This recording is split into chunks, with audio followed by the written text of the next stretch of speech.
Hello, this is Jeff Ryle from G4 Geomatic Resources in Houston, and today we're going to do the second video of two, going over formatting the CS20. And this is also applicable to a TS16 or MS60, it's the same procedure. So we'll go over the reason why we want to format a CS20.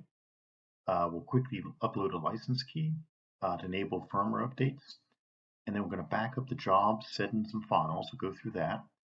And then we'll go over how to format the complete system. So we'll go through these four components of it, and then we'll quickly try to load firmware and talk about the importance of firmware, and then we'll load the settings back to get the unit back up and running. So first off, why do you want to format a CS20 or a TS16? If I get a brand new system, the first thing I do is format the CS20 before I set it up and configure it. This is just to ensure everything's working on a brand new clean slate. The second reason is if you're going to load firmware on the CS20, it's really good to format the system, clean everything out, once again to start on a clean slate before we load the firmware. Inevitably, the unit's been out in the field for a long period of time, and there's a bunch of files on there, so formatting before loading firmware I think is a good procedure. Even if you're not uploading firmware, it's good every 6 to 12 months to format a CS20. If it's been out in the field, collecting a lot of jobs can get bogged down. So if you like change the oil in your truck, it's just good to flush out and reload the settings, and it'll work a lot faster and more efficiently. So some clients will, delete their jobs, their job files, once a week, once a month. But every 6 to 12 months is just a good idea. It's a small firm. They can say, hey, let's just do it over the week of Christmas, July 4th, and it's just a couple hours where it's not quite as busy. Or if it's a larger firm, if a crew goes on vacation, they can just quickly format it and then get the unit back in the hands of the crew when they return from vacation. So you'll see in the video a lot of times I'll switch to Windows. So you'll see I'll hit the function key, this green Windows. That's a quick way to get to Windows. We're going to actually use an SD card, so we can flip down the compartment, put the SD card in, and then we'll quickly go over how to load the license keys, back up the jobs and files from the internal memory. In this case, we'll back up all the Ascii, any DXF files, and we'll copy the jobs and the DVX from the internal memory. It's also a good tip if you are using a RTK system, just to write down, we can back up the server list, but it's not a bad idea to click and just jot down the username and passwords manually or take a picture with your phone. And we'll back all these settings up to the SD card or USB. And a lot of clients will then keep this SD card in with the equipment. So something happens, they can transfer these settings back to the unit.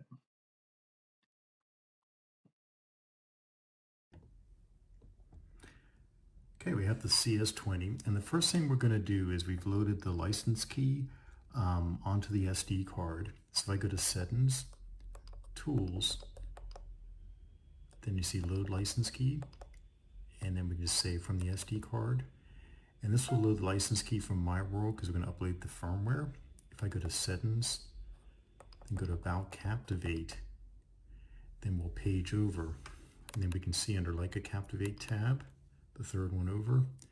We're on 3.7, and now the CCP end date's been updated, so this means we can update to the latest firmware.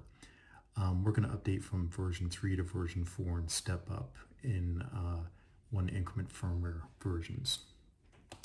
Okay, so before we do that, we want to back up all our settings and job files. So what I can do is I can hit Function, Windows. And the first thing I'm going to do is I'll go to my device up here in Windows, under Leica Geosystems, Leica Captivate, and underneath Data. These are all the files that we have backed up to the internal memory. I can highlight those, or I'll highlight everything, then hit Edit, and copy. Then I use a little blue arrow, and then I'll back up and go to the SD card. And then underneath Data on the SD card, I can just hold it down and hit Paste. And then we'll just back everything up. Okay, so that backs up all the files, my Ascii files, DXF files, And then I'll probably just go back and physically delete these on the internal memory. Okay, so we'll close out of here.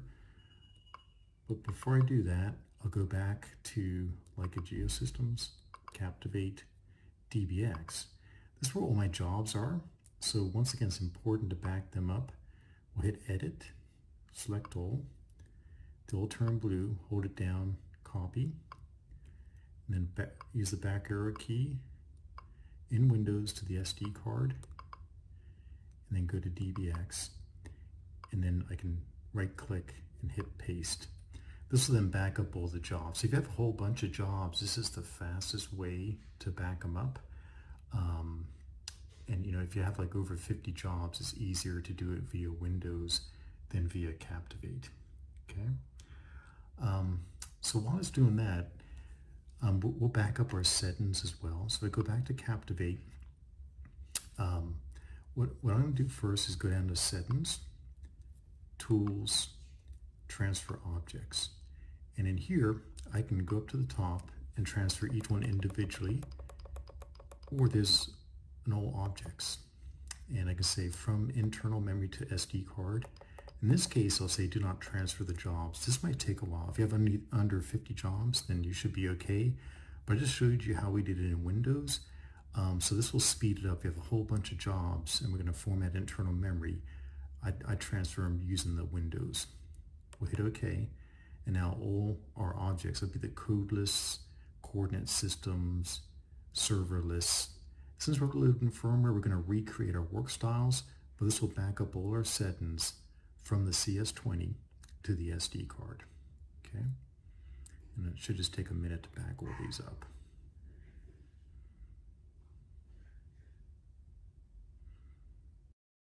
Okay, so we backed up all the settings. What we'll do is escape out real fast. Once again, we'll take a look at the simulator. So once again, settings. If you want to do it individually, we hit Settings, Tools, Transfer Objects. And I could transfer CSCS models for NAD27, my code list. Now, once again, we'll go from internal to SD card, coordinate systems, do that individually. Format files, if you use it, digital field files are important. And the server list, that's important. We'll hand write that down, but we want to back that up. And then what we'll do, since we're loading firmware, if I was just formatting it, I'd load my Workstyles and reload those back on. But if I just load new firmware, I'd have to recreate my Workstyles on the new firmware version. Okay, so you can manually do it or hit all of them, and that's just how we back up our settings.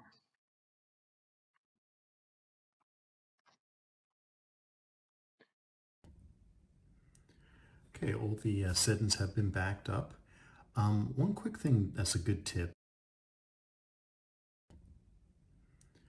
Okay, all the settings have been backed up. One quick thing that's a good tip is if I have an RTK rover, I'm going to click up here. I've got an RTK network Workstyle set up. If I click on the cell phone, go to server mount point, I can take a look and I got two servers in here. I got one for SmartNet. I'll highlight that, hit F3 edit, and then you can jot down, there's your IP, but I'd page over to Ntrip. Some of the older firmware versions, you can't check the box for the Ntrip password, but if you're version 3 or above, you should be able to check that. And I would take a picture of this. Even though the server list is backed up, it's always good to jot this down. It's happened to me once or twice where that file was corrupted, or but that username and password is very critical. And same thing, in this case I have a TXDOT. If I hit edit, there's actually the new IP for the TXDOT. That's January 6th for 2022. And once again, if I page over to Ntrip, I just put in a bogus username and password. But if your username and password was in the system, just jot it down or take a quick picture just to have that backed up, because sometimes this information is held between the administrator and the office. So that's just a really important tip that could save you a lot of time. Okay, so all the information is backed up, or files are backed up. We'll hit settings, and first thing we're going to do is actually delete the allojects.zip. So if I hit function Windows, we'll come back, and we'll go back to Windows, to the main screen, and underneath Backup, sometimes there's a file called allojects.zip. This is a backup of the default settings in East and Northern. I just like to delete that. I'll hold that down and hit delete. It's important to do this first because if I format system RAM, it'll reinstate these settings. So for me, less is more. Let's delete that. That's step number one. If we go back to Captivate, what we'll do now is say Settings, Tools, Format Memory, and we'll hit Format System. And it says you're going to format the system. Are you sure you want to continue? Yes. It says, are you sure you want to continue? Because we're going to delete all this information, and that's why we backed it up. So I'll say yes. And it'll just take a second, and it'll kick us back out to the main screen. And then we'll just hit the Captivate icon to boot Captivate back up. So right now you can see down here we have 3.71 is the firmware version. We're going to upgrade this eventually to version 6. So we'll step it up from version 3 to a version 4, version 5, then to version 6.6. So the first step is we deleted the system RAM just to clean out everything. And now we're going to go back into Captivate and format the internal memory. When we format the internal memory, this will delete all the jobs. So that's why it's so important to make sure it's backed up. I would check the SD card before doing this to make sure all your jobs and files are definitely there before we do this. If I hit Settings again, go down to Tools, Format Memory, in this case we can arrow over and hit Internal Memory. And once again it's going to say, it'll tell you right here you're going to lose all your jobs, code lists, coordinate systems, geodal models. So once again they should all be backed up. We'll hit OK. And it says your internal memory is going to be formatted, and we'll say yes. And if you have a whole bunch of jobs, this could take a couple minutes to do. So you see it's just taking here a few seconds to do it. And this will flush everything out, okay? Now we come back to the main screen. What I'll do is I'm going to hold the power key down. And in this case, we'll hold it down for 3 seconds, and see it says Reset Hardware. Hit that button. And at the bottom it says Reset Windows EC7 and Captivate. This is going to flush out all your Bluetooth connections, and once again this will take us back to factory default. Okay, so we went through, we did delete all objects.zip, format the system RAM, internal memory, and reset Windows. And now we should be able to load the firmware. So we flushed everything out. So it'll boot back up, and we'll go back in, and then the SD card's inserted, and under the system subdirectory we loaded the firmware version, and once again we loaded version 4.5 because we're going to step it up from one version to another. So we can go from version 3.7 to version 4. That's important because you want to have each major version has major changes, so it's important. You don't want to jump too many versions, and you could be missing those important releases that are in those firmware versions. So just take a minute here to boot back up, and what you'll find is if your system was bogged down, it should now boot up a lot faster than what you're used to before. So if you had like over 50 jobs on the internal memory, the Captivate's got to check all those jobs while it's doing the boot up, and that could slow it down. Okay, so what we're going to do right now, Captivate will boot back up, and we'll just go into the screen to load the firmware. So once again, we're on 3.71. It's important when you're loading firmware to make sure you have a fully charged battery. If the battery is not fully charged, it'll actually warn you and not let you load the firmware. So make sure you have at least 75% charge on your battery. And this will take around 20-25 minutes to load the firmware, okay? So when we're stepping it up, it could take, in this case, we have to go from version 3 to version 6. That's, four iterations. That could take, hour and a half. So once again, we'll hit Settings, Tools, and then number 2 is Update Software. So in this case, it'll say, hey, version 4.5 is loaded on the SD card. We'll check that box, hit F1 OK, and it says, do you want to continue? We'll say yes. Fully charged battery up here, which is great. And then it'll spin. What will happen, it'll take it a while to do it, but in around 4 to 5 minutes, you'll see a progress bar telling you how far into the firmware update you are. Okay? And that's it. That's how we load the firmware after formatting the system. Okay, so it's loading the firmware. So let's just get to the next screen. So once again, we talked about the importance of loading firmware and want a full battery, we upload a license key, make sure the CCP data is valid, and we load the firmware after formatting the CS20. And this can be used once again for TS16, the same procedure. Okay. In this case, we had like a version 3. It's important. You don't want to jump from version 3 to version 6 because there's so many updates and device drivers, and we really want to go from a version 3. I use 4.5, then a version 5, then I jump up to version 6. So each one of these iterations like we went through could take 25 minutes. So you can see this could take one to 2 hours to complete this procedure, but it's really important to update from a version 3 to version 4 to version 5 before jumping up to version 6, because there's so many changes in these firmware versions that you want to make sure that the system has these incorporated before you step up to the other one. It's also important if this controller had version 6 and the instrument was on version 3, they have to be on the same platform. So once again, if a TS16 was going to run a CS20, the TS16 would have to be on some version of 6. It could be 6.0. And if the controller is on 6.6, they'll talk and communicate. But if this TS16 was on version 3 and the controller is on version 6, they'd be incompatible firmware versions. Okay. So what we do is just quickly look at the simulator, and we'll pull the simulator back up. And what we want to do is, let's say we want to transfer the settings back after we finish formatting the system. Okay. So we have the simulator here, and it'd be the same procedure we did before in the opposite direction. So I could hit Settings, Tools, Transfer Objects. I could transfer each individual item, say code list, from the SD card to internal, and then I can pick the code list that's on, or I can check this box to transfer all of them. Okay. And I can go down and transfer coordinate systems, format files, Geoidal models. What I'll do is in the server list, we can transfer that over. That's very important. That contains all your username and passwords if you're using network. Now, in this case, I have a work style and I called it 1 IMAX version 6.5.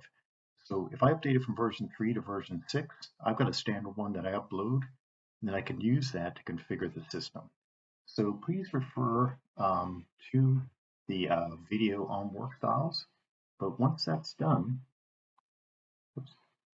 if I come back to the main screen, and those are transferred over, I'd hit Settings, Customization, Work Style, and it has a default work style. If they switch to a different one, I can then pick a work style. Let me upload that work style so we can transfer that over.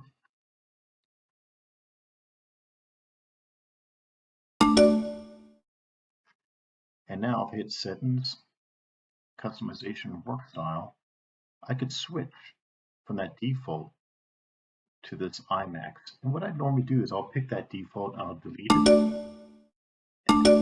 And then that way I can pick. And then now my work style is loaded.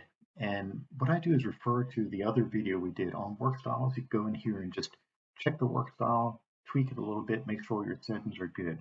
Then when everything's good, I would then put in an SD card or USB and then transfer, when everything's good, transfer everything to that USB or SD card from internal, and just don't transfer the jobs. And then what I do is I keep that USB or SD card with the unit in the field. So if something happened, you can transfer your settings back up and reuse it if the system had an issue or crash. Okay, so that's a quick overview of just how to upload the firmware, the work styles, and format the system. And once again, here's just an overview of the team in Geomatic Resources in Houston. So any questions, just feel free to reach out to me, Jeff Ryle. Ronald's in our service department. Sean O'Rourke is our new technical support rep. And Celia handles GIS sales. And here's just some information for Leica support. There's the 800 number and the email for support as well. So this is just a screen just showing you some good contact information. If we can be of any assistance with your surveying needs in the future, please don't hesitate to reach out to us. So thanks for watching and hope you found this valuable.